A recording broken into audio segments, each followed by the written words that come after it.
Bonjour à tous, chers amis, j'espère que vous allez super bien. C'est David Job, fondateur et présentateur des émissions Chronospace. Alors, j'espère vous trouver en super forme et je vous souhaite donc la bienvenue à cette interview du mois. Alors, comment être un artiste, qui est une profession où en général les gens ont la réputation de planer un peu, et à la fois un expert en gestion du temps? Qu'est-ce qu'un processus créateur? Comment combiner gestion du temps et érotivité? Ce sont ces questions auxquelles nous allons tenter de répondre aujourd'hui, tout en vous livrant, comme à son habitude, un maximum de valeur ajoutée, de trucs, d'astuces et de points qui vont vous permettre de progresser dans votre gestion du temps, votre organisation, votre performance. Et pour ce programme-là, qui s'annonce des plus sympathiques, érotifs et en même temps créateurs, j'ai une invitée exceptionnelle.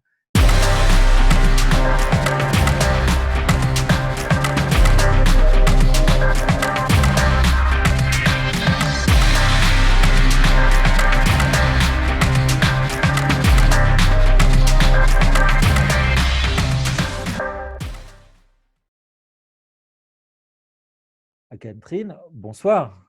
Bonsoir, bonsoir à tous. Je suis ravie d'être là. Merci David de cette invitation. Ça me fait vraiment très, très plaisir.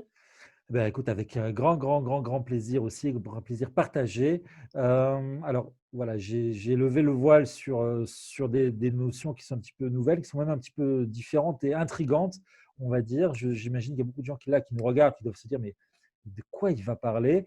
Alors, avant du contenu, d'abord le contenant. Anne-Catherine, est-ce que tu peux te présenter en 20 secondes? Si tu avais que 20 secondes à te présenter, que nous dirais-tu?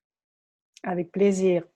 Je dirais entrepreneur, artiste, amoureuse, et avec 3 mots-clés par casquette: leadership, excellence, visionnaire; créativité, flow, avant-garde; érotivité, puissance et conscience.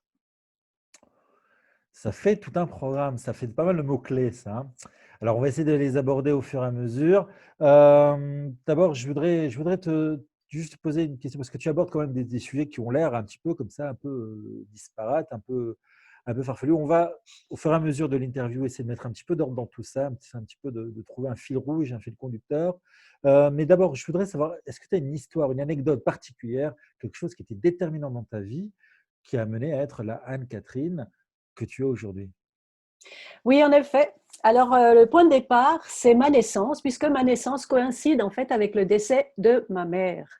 Et j'ai donc comme quête d'absolu l'amour depuis toujours. Donc, l'amour, c'est ce qui relie les êtres humains, et la communication, c'est ce qui leur permet de se relier. Donc, j'ai commencé ma carrière en tant que chef de publicité pour la marque Citroën en Suisse, puis dans le pharma. Et ensuite, à la naissance de mes enfants, qui sont aujourd'hui jeunes adultes, eh bien, j'ai fait une recherche à l'Université de Genève dans le cadre des études genre sur les thèmes qui me passionnent depuis toujours: les relations hommes-femmes, la créativité et l'amour. Et c'est suite à ces recherches que j'ai inventé le néologisme d'érotivité, qui est le principe qui permet justement d'alchimiser, de donner de la puissance, de donner corps et puissance à ces 3 archétypes que j'ai cités en me présentant, à savoir le leader, l'artiste, l'amoureux. L'érotivité, ou ce que j'appelle aussi la dynamique de la libido créatrice, dont Carl Jung a parlé. Il parlait de la sexualité comme étant une puissance créatrice, et aussi Durkheim, qui est un philosophe allemand, dans son livre Ara, Centre vital de l'homme, qu'il a écrit en 1954. Durant cette recherche, je me suis rendu compte du lien qui existe entre énergie érotique et énergie créatrice, d'où le néologisme d'érotivité, puis du lien entre sexualité et réussite financière que j'explore depuis une année maintenant à travers les interviews d'entrepreneurs et de millionnaires. Ok, alors c'est un parcours effectivement intéressant, très intéressant, une recherche de toi, en fait, beaucoup, et arriver donc à créer cette alchimie donc, de la bombe. Alors, tu es intervenu à la Warrior Academy de Cyril Darmon comme coach en organisation et en planification. Est-ce que tu peux nous en parler? Avec plaisir. En préambule, je dirais que en 2014, j'ai eu un appel très fort à libérer ma propre créativité. Après avoir pendant 15 ans aidé les autres à développer leur créativité, du coup, 2014, ça a été vraiment une sorte d'explosion pour moi. Et du coup, j'ai chanté 4 ans dans une chorale de gospel, j'ai commencé à peindre, j'ai réalisé 5 expos de peinture en 2 ans, publié 3 livres sur l'amour dans l'espace aussi de 3 ans environ, en parallèle de mon activité de formatrice, coach, conférencière aussi. Et donc, c'est à ce moment-là que je me suis formée, enfin, en parallèle, je me suis formée justement à la gestion du temps afin que je puisse goûter à tout ce que j'avais envie en fait de réaliser et du coup de mieux m'organiser dans tout ce qui m'apporte en fait de la joie, peindre, danser, chanter, tout en me consacrant à mes accompagnements d'entrepreneurs et dirigeants. Euh, voilà, donc pour la Warrior Academy, eh bien, j'ai fait effectivement une webconférence où j'ai donné plusieurs clés par rapport à l'organisation, la planification, des outils de planification, comment prioriser nos tâches. Et voilà, c'était un vrai bonheur de partager ça avec le public de la Warrior Academy. Alors, pardon. Est-ce que, voilà, alors je l'ai cité un petit peu comme ça en termes de clin d'œil en introduction, être au fond de soi très artiste et en même temps être coach en gestion du temps et l'organisation, est-ce qu'il n'y a pas un petit peu une espèce de dualisme quelque part, d'antagonisme qu'il faut arriver à gérer? Alors, j'aime beaucoup ta question parce que justement, c'est exactement ce que Anne-Catherine fait. Elle est celle qui rassemble. Elle est celle qui alchimise les antagonismes. Et du coup, je le fais aussi pour moi-même, parce que le côté artiste, on peut l'imaginer un peu faux folle, etc. Donc ça, je dirais que c'est, et disons, très florissante. Donc ça, c'est ma polarité féminine, on va dire, qui aime, qui goûte, qui crée. Et puis, il y a le côté formel, le côté, ma capacité à synthétiser, à conceptualiser, donc quelque chose de très rationnel et pragmatique. Et parce que j'ai les deux en moi, eh ben, tout mon fil rouge, c'est ça. C'est comment le deux devient un. Donc, comment à l'intérieur de moi, j'ai justement pu équilibrer mes polarités, j'en parlerai encore après. Et comment est-ce que cette capacité à équilibrer nos polarités, ben, je peux la transmettre et c'est devenu une grille de lecture pour moi qui me permet d'aider les autres entrepreneurs et dirigeants. Alors justement, qu'est-ce qu'un processus créateur? Alors, oui. Lors de ma recherche à l'Université de Genève en 1997, mon questionnement, c'était qu'est-ce qui caractérise les personnalités les plus créatives? Et la recherche m'a donné à voir que c'était les personnes qui avaient le mieux équilibré justement leur polarité. Polarité dite féminine ou masculine, émotionnelle, mentale, hémisphère droit, hémisphère gauche. Donc, un processus créateur, en fait, il se déroule en 3 phases. Il y a d'abord une étape de perception, c'est-à-dire qu'on va ouvrir ses capteurs sensoriels, mon acuité sensorielle, ma capacité à être dans l'attention, puis et puis une partie d'analyse d'informations sur le sujet. Donc ça, c'est la première étape. L'étape numéro 2, c'est l'étape d'idéation, c'est-à-dire on va faire un brainstorm, on va être dans la pensée divergence, pensée divergente, on va Idéation, tu as dit, tu utilisais le mot idéation. idéation. Idéation. Oui, idéation, et tout à fait. Donc think out of the box, donc ça c'est la phase 2. Et puis la troisième phase, c'est l'étape d'élagage, de tri, de sélection, d'amélioration. Et donc, quand on maîtrise notre capacité justement à donner, recevoir, écouter, parler, eh bien, il y a un moment donné qui se produit ce que j'appelle une percée créatrice, une sorte d'eureka, une sorte d'insight ou un éclair de génie. Et c'est pour cela, effectivement, qu'il est important d'avoir équilibré ses propres polarités féminines et masculines, puisque nous avons tout ça en nous. Alors justement, dans ma question suivante, comment est-ce que les rapports hommes-femmes et l'érotisme sont liés à la créativité d'une part et à la gestion du temps d'autre part? Oui. Alors, les rapports hommes-femmes, je peux les voir à l'extérieur. Un homme, une femme, voilà, les rapports hommes-femmes. Et puis, moi, je vais systématiquement ramener toute cette connaissance aussi à l'intérieur. Qu'est-ce qui est polarisé en moi? Parce qu'en moi, j'ai aussi une partie féminine, une partie masculine. Et comme justement la recherche que j'ai faite il y a 20 ans, j'ai pu voir que quand j'alchimisais ces 2 parties en moi, eh bien, ça m'amenait à être plus créative. Donc ça, c'est la première partie de la question, c'est-à-dire il y a un vrai rapport entre les polarités ou les rapports hommes-femmes, du féminin et du masculin en moi, avec ma capacité à créer. Il y a aussi, avec l'érotisme, un lien avec l'amour. Donc, c'est vraiment les 3 domaines. Donc, l'éros comme pour moi, l'éros, c'est un élan vital. C'est ce qui m'amène à générer en moi une source, un pétillement de désir qui va m'amener à sortir de moi, aller vers l'autre, aller vers l'inconnu, aller vers ce que j'ai envie de créer. Quand on est un créateur, un entrepreneur, eh bien, on a envie d'innover, on a envie de trouver notre unicité, ce qui fait notre unique selling proposition. Euh, voilà, donc c'est important d'avoir d'une part, être en contact avec l'éros comme étant ce qui va me mettre une impulsion. Les polarités hommes-femmes, j'en ai parlé. Et puis ensuite, ben, la question de gestion du temps, c'est comment est-ce que je ne me fatigue pas en créant. En créant, ça veut dire que comment est-ce que je me mets dans le flow? Parce que pour avoir étudié la créativité, justement, j'ai créé aussi, j'ai étudié cette notion du flow qui a été lancée par Csikszentmihalyi. Et du coup, c'est important de bien gérer son temps parce que sinon, on peut vite se fatiguer, s'essouffler et du coup, voilà, on peut arriver vers l'épuisement. Donc, c'est important aussi d'avoir en conscience comment je gère mon temps. Donc, en fait, quelque part, on a une double dimension. C'est-à-dire, on a la dimension intérieure avec notre propre masculinité, féminité, qui, si il fusionne, crée en fait notre créativité.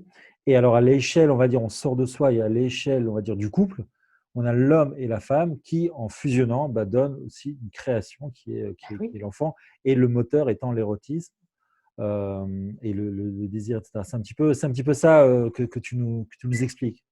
absolument, absolument. Ok, ouais, c'est assez innovant, c'est assez intéressant parce que c'est pas des choses qu'on a. Bon, oui, l'homme dans la femme et la femme dans l'homme, c'est pas des choses qui nous sont étrangères, mais dans un processus créateur, je pense que c'est relativement innovant, relativement. Oui. Euh, voilà. D'ailleurs, j'invite à ceux qui regardent la vidéo, d'ailleurs, si vous êtes intrigués un petit peu par ces notions, justement de laisser des commentaires, des contacts, des questions, que l'on sera un plaisir de répondre. Et puis des commentaires, tout simplement. Voilà. Oui, tu voulais rajouter Oui, David, je veux bien rajouter quelque chose par rapport à ce qu'on vient d'aborder. C'est que j'ai, en 2003-2004, quand j'ai commencé à faire du coaching, donc ce n'était pas encore la grande vague du coaching comme on connaît aujourd'hui. Et moi, déjà à l'époque, j'avais décloisonné le domaine du personnel et du professionnel. C'est-à-dire que j'étais une des premières coachs qui accompagner ses clients autant sur la dimension du personnel que du professionnel. Parce qu'à l'époque, c'était très segmenté, on va dire, c'était business coach, coach performance ou life coach, on va dire. Puis il y avait un petit peu des love coach. Et moi, en fait, je me suis rendu compte que, en fait, tout est lié. Et du coup, je m'adressais plutôt à la personne qui a plusieurs casquettes. Et en faisant des liens, en fait, on pouvait rentrer soit par la vie personnelle, érotique, amoureuse, sexuelle, voire sexuelle, effectivement, ce que je fais aussi, ou alors le côté professionnel, business, leadership. Et en fait, tout se retrouve. Et c'est ça que je trouvais pertinent, effectivement, de voir ces passerelles. Voilà, pour ceux qui se demandaient justement, alors, mais qu'est-ce que je fous là, puisqu'on parle d'érotisme, on parle d'hommes et femmes, sachez que justement, Catherine vient de nous donner la pièce du puzzle qui permet de relier les deux, puisque si vous avez un petit peu regardé sur la page Facebook, par exemple, ou bien sur le site web, que justement, une des raisons d'être en fait, de ce média Chronospace, c'est justement d'aider les gens à être aussi performants chez eux que sur le milieu du travail, puisque c'est un petit peu ça. Donc, ça rejoint tout à fait ce que je suis très content que ce soit quelqu'un d'autre que moi qui le dise, que pourquoi est-ce que les gens seraient des top performeurs au travail et finalement chez eux seraient en manque de confiance en eux, en manque d'atteinte d'objectifs, pas performants du tout. Et effectivement, donc voilà, c'est très très bien. Voilà, donc restez bien avec nous parce que ça ne fait que commencer. On n'est que au début de vous livrer quelques petites perles, voilà, qui vont encore se dérouler dans la suite de cette interview. Alors, Anne-Catherine, une question en forme un petit peu de gag, mais je crois qu'elle n'est pas si drôle que ça. L'homme vient de Mars, la femme de Vénus. Est-ce que c'est une info ou est-ce que c'est une intox? Eh bien, je dirais les deux, mon capitaine. Alors, pourquoi les deux? Je dirais que c'est une intox si on se réfère, ou disons selon la porte d'entrée par laquelle on saisit cette question-là. C'est-à-dire qu'on est tous les deux, enfin on est hommes et femmes polarisés avec du masculin et du féminin. Ça, c'est vrai. Il y a beaucoup d'éléments qui vont conditionner notre capacité à la rationalité ou à l'intuitivité. Voilà. On voit effectivement que l'éducation d'un garçon ou d'une fille n'est pas faite de la même manière. Les influences que nous avons dès l'enfance, c'est-à-dire dès les dessins animés, sont déjà très stéréotypés, ce qui fait que malgré nous, eh bien, on intègre dans son genre, c'est-à-dire moi en tant que fille, je vais intégrer certains critères et le garçon en tant que garçon va aussi intégrer certains critères et tous ces conditionnements, eh bien, ce sera important de justement les enlever, c'est-à-dire d'enlever, de se déconditionner de tous ces paramètres culturels, on va dire, je vais les appeler comme ça, qui nous formatent dans un certain genre. Euh, Au-delà de ça, ce qui est vrai, d'après moi, c'est quand même que on a une génitalité qui est différente, ça c'est observable, c'est-à-dire que la femme, elle a une génitalité en creux et l'homme, il a une génitalité en pointe, d'accord? Donc on a déjà quand même deux mouvements, quelque chose de plus émissif et au niveau du sexe féminin, quelque chose de plus réceptif. Ceci étant dit, on oublie que la polarité sexuelle de la femme, elle se situe au niveau de ses seins. Et du coup, ses seins, ils sont en pointe. Et la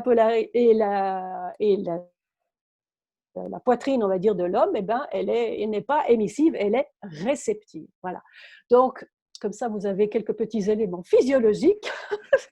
Et puis, il y a du culturel. Donc, il y a un peu des deux.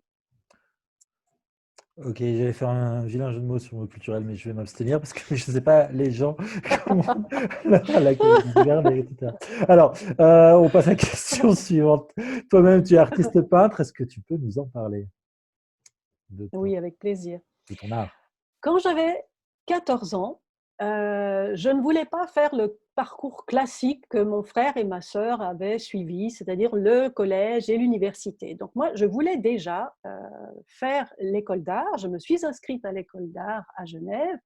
J'ai passé le concours d'entrée, j'ai réussi le concours d'entrée et mon père me dit, non, non, tu ne peux pas faire ça, tu ne vas pas gagner ta vie. Du coup, j'ai fait un méandre de 35 ans, on va dire. Et comme je le disais tout à l'heure, à partir de 2014, eh bien, les vannes se sont ouvertes pour moi par rapport à la peinture. J'ai vraiment eu cet appel de la peinture.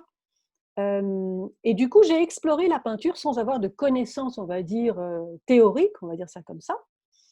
Et j'ai commencé à utiliser des matières, des formats. J'avais envie de peindre de grands formats. Du coup, comme je n'avais pas un studio assez grand, eh bien, je choisissais deux toiles que je mettais ensemble. Et c'est un petit peu en explorant la peinture que la thématique, le fil rouge de ma peinture enfin, c'est imposé à moi, entre guillemets, c'est que le 2 devient 1. Donc, je peins des diptyques, on appelle ça, donc c'est deux tableaux côte à côte que je relie par la peinture. Donc, pour moi, la peinture, donc c'est un moment où je danse, c'est un moment où mon esprit peut vraiment se reposer, c'est-à-dire c'est un peu comme une méditation dansée. Je choisis des couleurs, je ne suis pas dans l'hémisphère gauche qui veut représenter quelque chose, donc je ne réfléchis pas à la peinture, c'est plutôt quelque chose qui émerge de moi, donc je suis beaucoup plus dans le non figuratif Et du coup, c'est une émotion qui jaillit et qui se retranscrit en peinture. Voilà. Voilà, donc toujours ce diptyque, donc cette dualité homme-corps, Ouais, donc homme-femme qui finalement se met ensemble pour créer une œuvre. Hein, donc c'est vraiment exactement. ce qui C'est est. vraiment ça. Voilà. Alors, tes livres, est-ce que tu peux nous en toucher un petit mot? Oh oui, les 3 livres que j'ai écrits, c'est Oui, ça? Oui, oui. alors, oui, exact. Euh, D'abord les titres. les titres. Alors, le premier, c'est J'ai rêvé d'un rouge.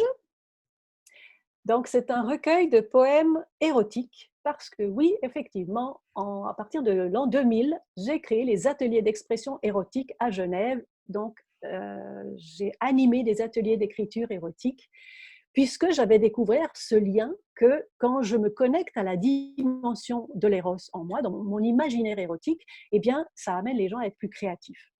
Du coup, j'ai toujours écrit en parallèle et en 2012, j'ai publié ce premier recueil de poèmes érotiques. J'ai aussi lu mes poèmes en public beaucoup, j'ai beaucoup été demandée pour cela. Puis le deuxième livre s'appelle non, ça s'appelle Les 7 mensonges à propos de l'amour. C'était une conférence qu'on m'avait demandée où je je déconstruis en fait ce qu'on raconte à propos de l'amour. Parce que je pense que pour moi, effectivement, une de mes quêtes, c'est aussi de redonner ces lettres de l'amour à ces lettres de De noblesse noblesse. à l'amour. Voilà, petit lapsus. Et parce qu'on dit beaucoup de choses à propos de l'amour, comme par exemple l'amour, ça fait souffrir. Pas du tout, c'est pas l'amour qui fait souffrir, c'est l'attachement, c'est la jalousie, c'est toutes ces autres facettes de la personnalité qui vont faire que tout d'un coup, on va dire l'autre se détache de moi et puis moi ça me fait souffrir. Mais l'amour n'a jamais fait souffrir personne. Donc je déconstruis un peu ce qu'on raconte à propos de l'amour. Et enfin, le troisième s'appelle Aimer sans façon. Donc sans façon, avec le chiffre 100. Et c'est un recueil de 100 petites suggestions pour mettre plus d'amour dans son quotidien, parce que pour moi, l'amour n'est pas un concept intellectuel, ce sont des actions au quotidien. Et c'est en répétant des petites actions au quotidien qu'on est aimé et qu'on aime. Voilà, ce qu'on voit très très bien d'ailleurs dans l'éducation des enfants, c'est l'amour qui est vraiment le moteur de leur épanouissement, de leur réalisation. Oui, Voilà. absolument. Alors, quand on a préparé cette émission, tu me parlais que tu étais en train de faire un grand, grand, grand nettoyage, de faire table rase. Alors, pourquoi est-ce que c'est important? Alors, ce qui est important, enfin, en tout cas, moi, je peux vous dire qu'est-ce qui a été le bénéfice pour moi, et c'est pour ça que c'est important, mais je vais peut-être juste donner le départ. C'est qu'en novembre 2019, je découvre le design humain, Human Design, et en faisant la lecture de mon profil, donc c'est quelque chose qui permet de faire une lecture de ton profil basé sur ta date de naissance et l'heure de naissance. Donc j'apprends que ma stratégie d'action, c'est d'attendre les invitations plutôt que d'initier des projets. Et moi, j'ai beaucoup initié des projets et je me suis rendu compte que ça fonctionnait assez peu. En fait, je trouvais que l'effort que je mettais à initier des projets et le résultat que j'en retirais était vraiment très déficitaire. Donc, j'ai décidé que j'allais arrêter de vouloir, d'arrêter toute forme de marketing. J'ai utilisé ce temps disponible pour aller me promener, pour aller ranger, vider, donner, me libérer d'objets et d'habits que je n'avais plus utilisés depuis 1 an ou plus. Et puis le résultat, eh bien, c'est que les clients sont arrivés par eux-mêmes et j'ai réalisé en l'espace de 2 mois le chiffre d'affaires d'une année. Voilà ce qui a été pour moi le résultat de ce lâcher prise sur le vouloir. Alors, je ne dis pas que je vais en faire une méthode, simplement je dis qu'est-ce qui est juste pour vous. En tout cas, pour moi, ça a été juste vraiment de lâcher prise. Du coup, ça a créé comme un appel d'air et les clients sont arrivés tout seuls. Ouais, ce que j'allais dire, donc c'est un lâcher prise plus qu'un lâcher prise intellectuel ou psychologique. C'est vraiment un lâcher prise physique dans ton environnement qui a créé, voilà, ce que j'allais dire, ça s'appelle l'air, parce que ce que tu as libéré d'un côté, tu as fait la place, en fait. On dit la nature a horreur du vide. En fait, c'est vraiment ce qui s'est passé. Et donc, ça a eu un effet magnétique. C'est un petit peu ça. Exactement. Voilà. Ouais, j'en profite pour glisser aussi un passage que j'ai écrit, qui s'appelle PlaceNet. Donc, ceux qui veulent en savoir un petit peu plus sur la méthodologie du 5S. Voilà, non, je rigole. Je fais pas ces émissions pour placer mes trucs, mais voilà, je trouve que c'était dans le contexte. Mais oui. Mais voilà, pourquoi tu veux pas en faire une méthode si c'est vraiment quelque chose, parce que c'est intéressant. Parce que quand on parle du lâcher prise en général, on parle du lâcher prise vraiment intellectuel. Enfin, j'ai pas entendu en tout cas qu'on faisait que le lâcher prise était défini comme étant je me débarrasse. On sait que ça fait du bien de faire du nettoyage, que ça permet de se vider la tête en fait physiquement. Mais voilà, je ne sais pas si ça a déjà été amené aussi loin que ça. Ça pourrait être une idée. Je suis sûre qu'il existe la littérature là-dessus, oui, Voilà. sûrement, sûrement. Voilà. Sinon, Anne-Catherine, un 4e livre et je veux bien écrire la préface. Oh oui, volontiers. Voilà, alors, Chronospace, c'est une chaîne pour les gens qui veulent être performants et efficaces. Alors, quels conseils d'efficacité, de performance, de gestion du temps, de gestion de l'espace, on en a parlé un petit peu là maintenant, quels conseils tu leur donnerais? Oui. Alors, je pense que la volonté et la performance sont vraiment louables, tout à fait nobles. Pour autant, si cette volonté de performance et d'efficacité, elle se sépare de la connaissance de soi, de nos aspirations profondes et réelles, c'est-à-dire qu'est-ce qui est mon why, c'est quoi mon why, pourquoi est-ce que je fais cela? Eh bien, ça risque de se transformer en ce qu'on appelle le hustle porn ou bien le struggle porn, c'est-à-dire c'est une course effrénée vers la performance avec son corollaire que sont le stress et l'épuisement. Donc c'est ça le conseil, c'est que oui, la volonté de performance et d'efficacité, c'est nécessaire, mais de nouveau, c'est cet équilibre d'amener de la souplesse, d'amener de la flexibilité, d'amener du repos, parce que évidemment, l'entrepreneur, il a besoin d'action. Et ça, c'est important. Mais si on est tout le temps en train de courir, eh bien, il y a un moment donné, on tombe. Voilà. Donc, c'est ça le conseil. C'est vraiment de retrouver, en fait. Ça paraît presque contre-productif, en fait. Quelque part, tu dis, bah, oublier le pourquoi, oublier à tout prix le but, finalement, laisser. C'est un petit peu ça que tu conseilles? Alors, je n'ai pas dit oublier le pourquoi. Non, non, non. Au contraire, c'est d'avoir son pourquoi. C'est-à-dire que si je le sépare de la connaissance de soi, de mes aspirations profondes et de mon pourquoi, alors il risque de se transformer en quête effrénée. D'accord. C'est ça que je veux dire. Donc oui, c'est important d'avoir la volonté de performance et le pourquoi et la connaissance de soi. Parce que si je ne me connais pas, je ne vais pas connaître où sont mes freins, où sont mes limites, où sont mes saboteurs, tout ce qui justement m'empêche effectivement d'atteindre la réussite. Mais la réussite pour la réussite, c'est un petit peu comme cette très belle citation qui dit le but n'est pas l'objectif, mais c'est le chemin. Donc voilà, c'est un petit peu ça. C'est ça, moi je dis toujours aussi qu'il ne faut pas se planter entre le moyen et le but. Effectivement, c'est tout à fait ça, on revient là. Alors, justement, Anne-Catherine, pourquoi tu te lèves les matins? Alors, je vais faire une réponse à ma manière et ça me fait beaucoup sourire de répondre à cette question parce que pourquoi je me lève le matin? Je me lève le matin parce qu'il y a de la lumière qui arrive dans mes persiennes, enfin qui me fait jour dans ma chambre. Voilà. Voilà, alors, Donc, je me réveille quand le jour se lève. voilà, d'accord. Je rappelle donc la remarque que j'ai faite jusqu'à présent, c'est qu'il ne faut pas se planter entre les buts et les moyens. Et là, Anne-Catherine nous fait quoi? Elle nous parle de moyens et pas d'objectifs. Bravo, Anne-Catherine. Mais oui, mais pourquoi je me lève le matin? Je me lève le matin parce que je me réveille. Et du coup, je prends mon temps dans le lit avant de faire ma journée. C'est comment est-ce que j'ai envie de colorer ma journée? Comment est-ce que je peux faire de cette journée quelque chose de plaisant? Donc voilà, je me Voilà. lève le matin parce que je me réveille. Voilà. Bon. Heureusement, C'est d'ailleurs. ça les paradoxes, en fait, je dis, tu Oui, vois. quelque part, heureusement. Voilà.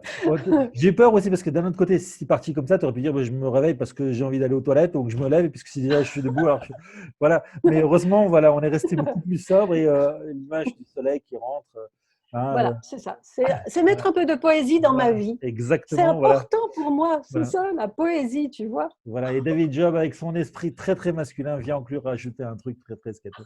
Voilà, merci beaucoup. Voilà, restez avec nous, chers téléspectateurs. C'est pas fini. Et permettez-nous ces petites digressions qui contribuent un petit peu à l'énergie de ces émissions. Alors, qui sont les personnes qui t'inspirent, Anne-Catherine? Oui, alors j'ai comme mentor certains entrepreneurs et puis il y en a un qui m'inspire beaucoup, j'aime beaucoup l'écouter, c'est Simon Sinek. C'est lui qui est à l'origine justement du why, du pourquoi, commencer effectivement à entreprendre à partir d'un pourquoi et de vendre aussi à partir d'un pourquoi plus d'un quoi. Puis sinon, ben, toutes sortes d'artistes que je peux découvrir sans en nommer forcément un, mais en tout cas des artistes et des entrepreneurs, oui, c'est ça. Et puis après, il y a aussi le côté spirituel parfois. J'aime bien piocher un petit peu des, des, des personnes qui m'inspirent comme ça. Voilà. Voilà, ok. Alors, une journée de Anne-Catherine avec, c'est comment?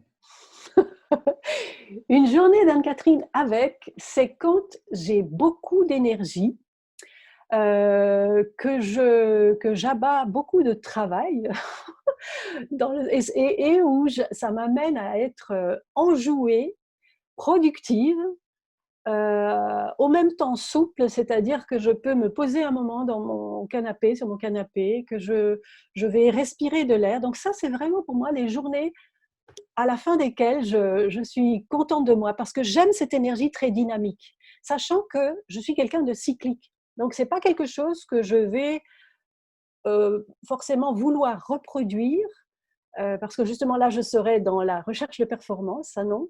Je sais que ce n'est pas toujours comme ça. Donc, dans un mois, je dirais mon cycle, il va y avoir des variations. Donc, ça, c'est mon jour où j'aime beaucoup ça. C'est d'aller avec ce flow-là. Et le jeu et la journée qui est sans?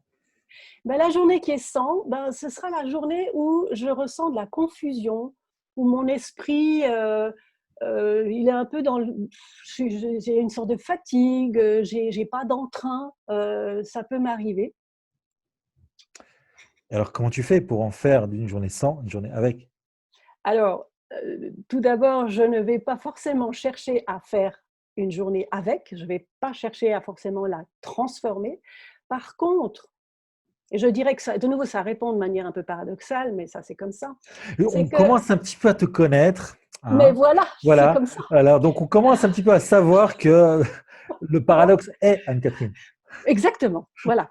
Donc, j'élabore quand même quelques pistes de réflexion par rapport à ça qui pourront vous donner voilà, des inspirations. C'est que pour transformer quelque chose, la première étape, mais ça c'est pour tout le monde, c'est une loi, j'ai besoin de l'accepter.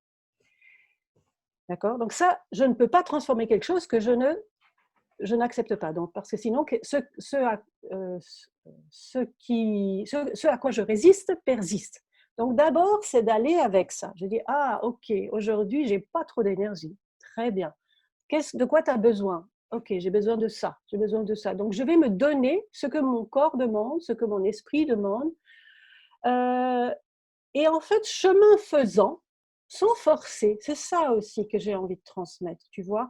C'est que je ne vais pas forcer, eh bien, petit à petit, les choses vont se transformer. Et du coup, ça ne va pas être une journée avec, comme ce que j'ai cité tout à l'heure, hyper dynamique. Non, mais je vais sortir de cet état un petit peu ramolli, tu vois, pour en faire quelque chose de OK.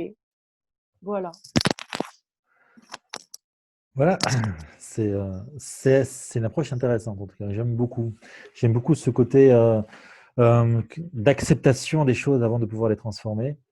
Et Mm. j'ai noté aussi que ce à quoi je résiste persiste. C'est un petit peu ça, effectivement. C'est le genre de conseils que tu donnes aux entrepreneurs comme ça pour être performant, l'acceptation avant de transformer, etc. Ça fait partie un petit peu des Mais pistes. complètement. Parce que quand un entrepreneur vient pour un accompagnement et qu'il me parle de quelque chose qui n'a pas réussi, je vais systématiquement déconstruire le comment il fait pour ne pas réussir. Et échouer est une compétence. De mon point de vue, échouer est une compétence. Ça veut dire que c'est une manière de faire qui n'amènent pas au résultat souhaité. Et c'est ce que je fais et j'appelle la partition, c'est-à-dire que je vais mettre à jour la partition de cet entrepreneur. C'est une manière de faire qui lui est propre. Et elle est transversale, c'est-à-dire c'est sa stratégie relationnelle inconsciente qui est transversale. La première manière, on va voir comment il fait pour échouer. Et ensuite, on va aller rajouter des petites choses. C'est comme un peu un programme dans lequel on va rajouter quelque chose ou enlever quelque chose et qui fera sa partition d'excellence. Ok, tu nous en diras peut-être un petit peu plus tout à l'heure. Avec plaisir. Alors, est-ce que tu as une citation fétiche ou un mantra, des choses que tu te répètes comme ça, qui te boostent?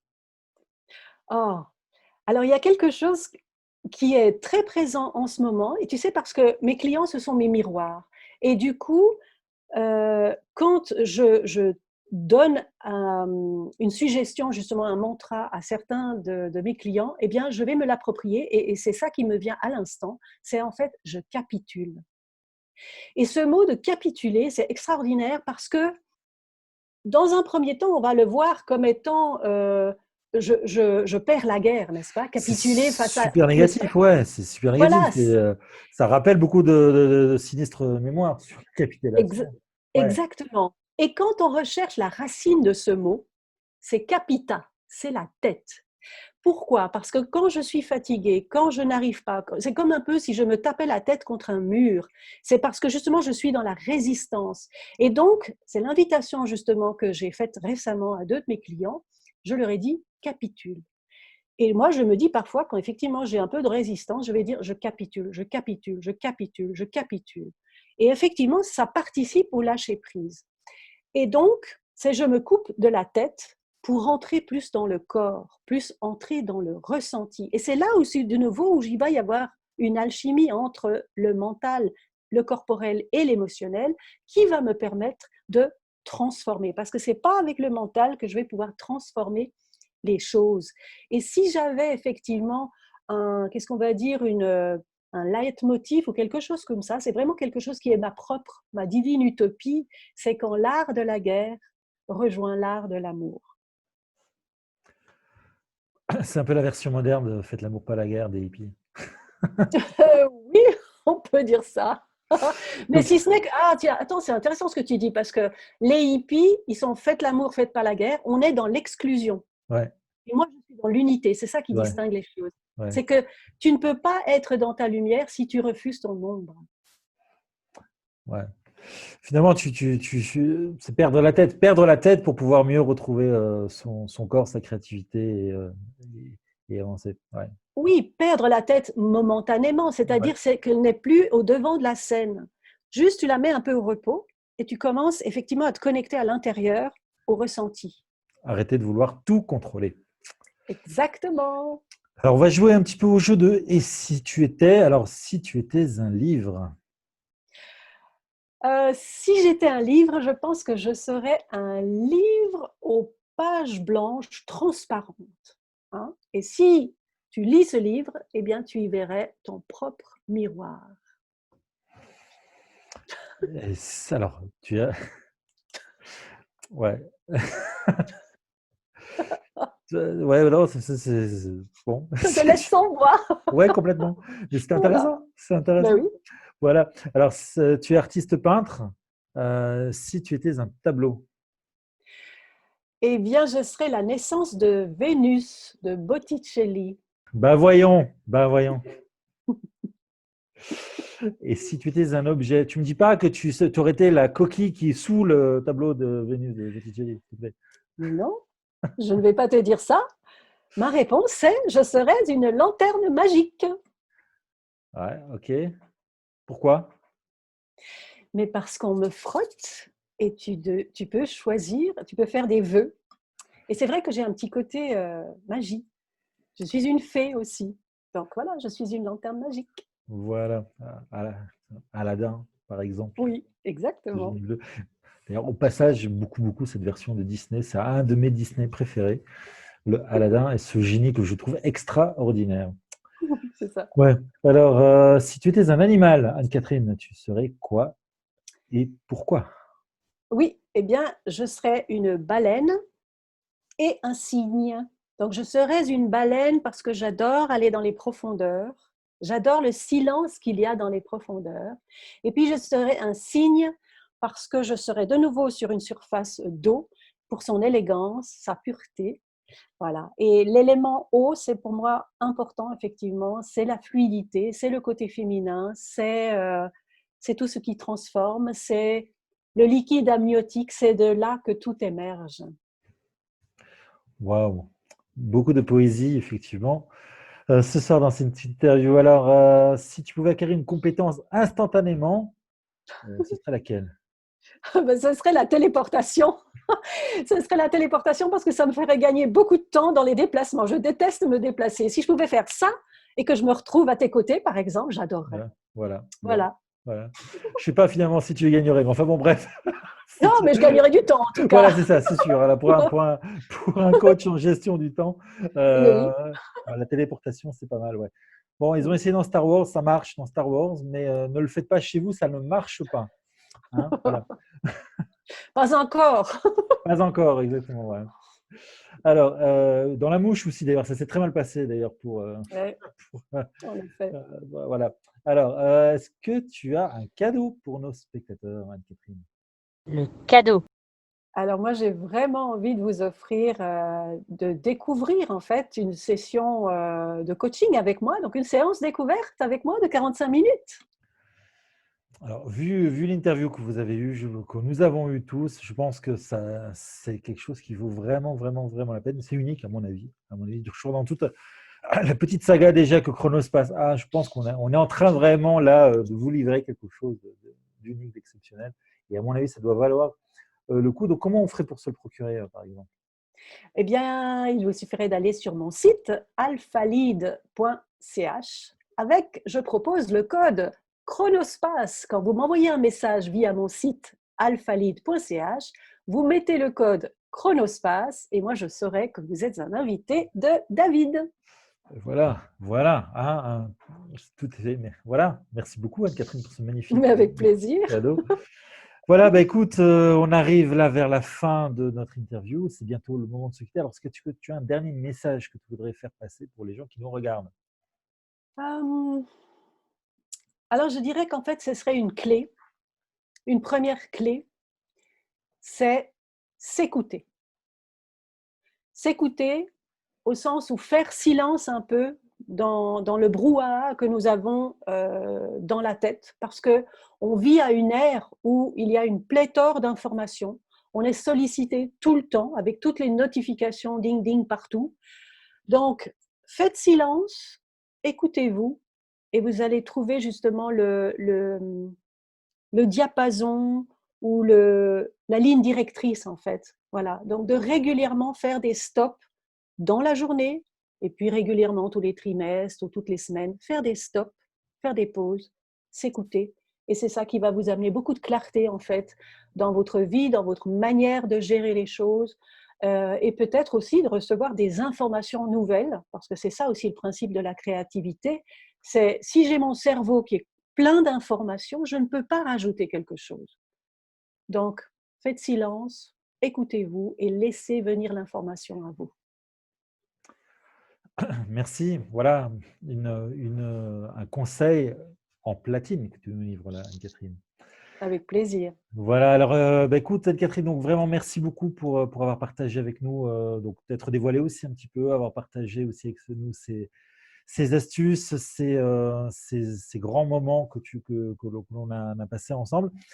Voilà, bah, Chronospace, l'interview, du moins là, c'est terminé. Donc on avait Anne-Catherine qui finalement, bah, ce que je retiens de ça, moi, c'est qui est capable et surtout qui nous conseille surtout de revenir sur son intériorité masculin-féminin, de s'écouter, d'être à l'écoute de soi, à l'écoute de ces deux polaires, de ces deux pôles, pour pouvoir être capable finalement de les fusionner et d'en sortir un processus créateur qui en plus va nous permettre aussi de pouvoir euh, atteindre nos objectifs parce qu'en y mettant aussi un petit peu de la gestion du temps, on arrive à ce moment-là à être finalement à être en alignement avec soi-même, ce qui est finalement un but en soi et pas un moyen, mais c'est vraiment un but. Voilà, Catherine. Donc, je pense que j'ai un petit peu résumé ce qu'on a vu.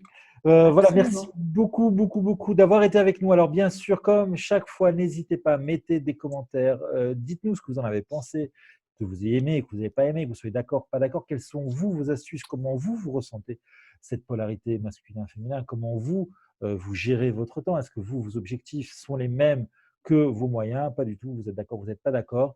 Voilà, partagez, likez, dites-nous que vous nous aimez ou que vous ne nous aimez pas. Ça nous permet aussi d'avoir du feedback, ça permet de nous améliorer. En tout cas, moi, j'ai passé un excellent moment avec vous et avec Anne-Catherine. Je vous retrouverai tout bientôt, soit pour un interview de moi, soit encore pour un chronoscope ou pour un chrono live, qui sont les deux autres déclinaisons de ces émissions. Chronospace, c'est fini pour aujourd'hui. Je vous souhaite de passer une excellente soirée ou journée d'où que vous êtes. Merci beaucoup. Bye bye. Bye.